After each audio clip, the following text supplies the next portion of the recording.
എന്തായാലും കേരളം പോളിംഗ് ബൂത്തിലേക്ക് എത്താൻ ഇനി കേവലം 5 ദിവസം മാത്രമാണ് ശേഷിക്കുന്നത്.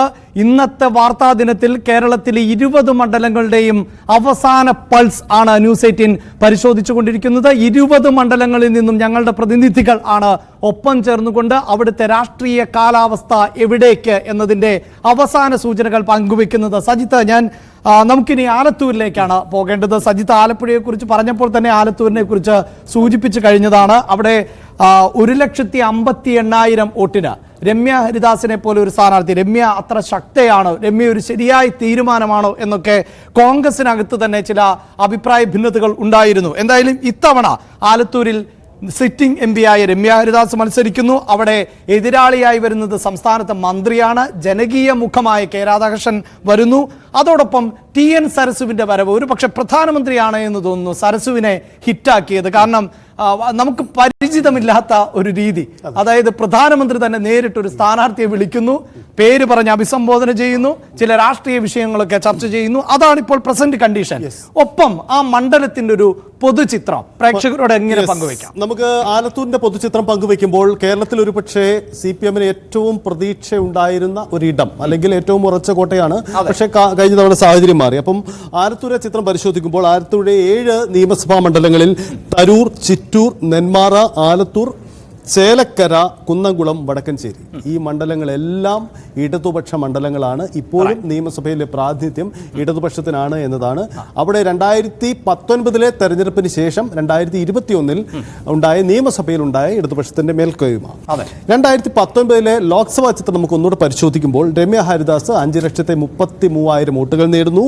PK ബിജുവിന് 3,74,000 മാത്രം.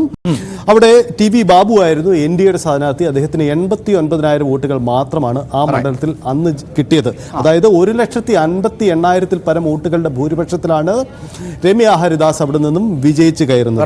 വീണ്ടും മത്സരിക്കാൻ രമ്യ ഹരിദാസ് തന്നെ വരുന്നു.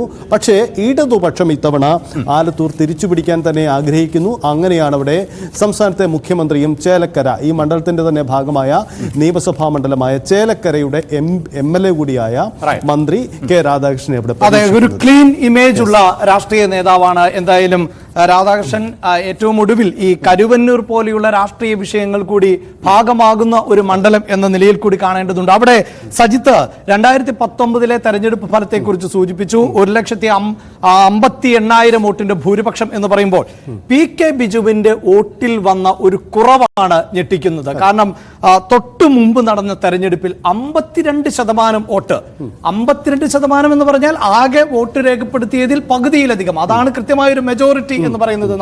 നമ്മുടെ ഒരു ജനാധിപത്യ സംവിധാനം അനുസരിച്ച് കൂടുതൽ വോട്ട് ലഭിക്കുന്നു എന്ന് പറയുമ്പോൾ പോലും ആകെ വോട്ട് രേഖപ്പെടുത്തിയതിൽ പകുതിയിലധികം പേർ 2014 PK ബിജുവിനെയാണ് പിന്തുണച്ചിരുന്നത്. അവിടെ നിന്ന് ബിജുവിന്റെ വോട്ട് ശതമാനം 36 കുത്തനെ ഇടിയുകയാണ്. അവിടെയാണ് പുതുമുഖമായി വന്ന ഒരു പക്ഷേ രമ്യയെ അതിനു മുമ്പ് അത്രമേൽ ഈ രാഹുൽ ഗാന്ധിയുമായുള്ള അല്ലെങ്കിൽ രാഹുൽ ബ്രിഗേഡിൽ പെടുന്ന കേരളത്തിലെ ഒരാൾ എന്നതിനപ്പുറത്ത് കേരള രാഷ്ട്രീയം അധികം സജിത്ത് പ്രത്യേകിച്ച് കോൺഗ്രസ് രാഷ്ട്രീയമൊക്കെ നോക്കിയിരുന്ന ആളാണല്ലോ. അത്ര സുപരിചിതയായിരുന്നുവല്ല. ഒരു ബ്ലോക്ക് പഞ്ചായത്ത് മെമ്പർ ആയിരുന്ന കോഴിക്കോട് ഒരു ബ്ലോക്ക് പഞ്ചായത്ത് മെമ്പർ ആയിരുന്ന രമ്യ വളരെ അപ്രതീക്ഷിതമായി വരുന്നു. രമ്യ ഒരിക്കലും ഒരു എതിരാളിയല്ല എന്നാണ് CPM കരുതിയിരുന്നത്. പക്ഷേ സാഹചര്യം മാറുന്നു. പക്ഷേ ഞാൻ ഇപ്പോഴും വിശ്വസിക്കുന്നു രമ്യ ഹരിദാസിന്റെ മികവിന് ഒപ്പം അവിടെ CPM തോൽവിയിലേക്ക് നയിച്ചത് CPM ആഭ്യന്തര പ്രശ്നങ്ങൾ തന്നെയാണ്. കാരണം സംഘടനാ പ്രശ്നങ്ങളാണ് അവിടെ തിരിച്ചടിച്ചത് എന്ന് CPM കരുതുന്നു. കാരണം അവിടെ ഏത് ട്രെൻഡ് വർക്ക് ചെയ്താലും CPM വിജയിക്കാൻ കഴിയുന്ന ഒരു ഇടമായിരുന്നു. പക്ഷേ സാഹചര്യം മാറി. അതുകൊണ്ടാണ് ഇത്തവണ കെ രാധാകൃഷ്ണനെ ഈ സംഘടനാ പ്രശ്നങ്ങളൊന്നും ബാധിക്കാത്ത ഒരാളെ അവിടെ ഇറക്കുന്നതിന്. അതായത് ഇടത് മനസ്സുള്ള ഏതൊരാൾക്കും വോട്ട് ചെയ്യാൻ സാധിക്കണം. മറ്റു ചിന്തകളൊന്നും വേണ്ട. നമ്മുടെ നേതാവ് ഇതാണ്, ആ നേതാവിന് വോട്ട് ചെയ്യുന്നു. മറ്റുള്ള ആഭ്യന്തര പ്രശ്നങ്ങൾ, തർക്കങ്ങൾ എന്തുമാകട്ടെ. നമുക്ക് മിഥുനിലേക്ക് പോകേണ്ടതുണ്ട്. എനിക്ക് തോന്നുന്നു ആ രാഷ്ട്രീയത്തിൽ നിന്ന് നമുക്ക് മിഥുനിലേക്ക് ആരംഭിക്കാം. അതിനു മുമ്പ് ഒരു ഇടവേള കൂടി അനിവാര്യമാണ് എന്ന് തോന്നുന്നു. മിഥുൻ എന്തായാലും തയ്യാറായിരിക്കുക. ഒന്ന് സജിത്ത് സൂചിപ്പിച്ചതുപോലെ ഇത്തരം ആഭ്യന്തര വിഷയങ്ങൾ രാധാകൃഷ്ണന്റെ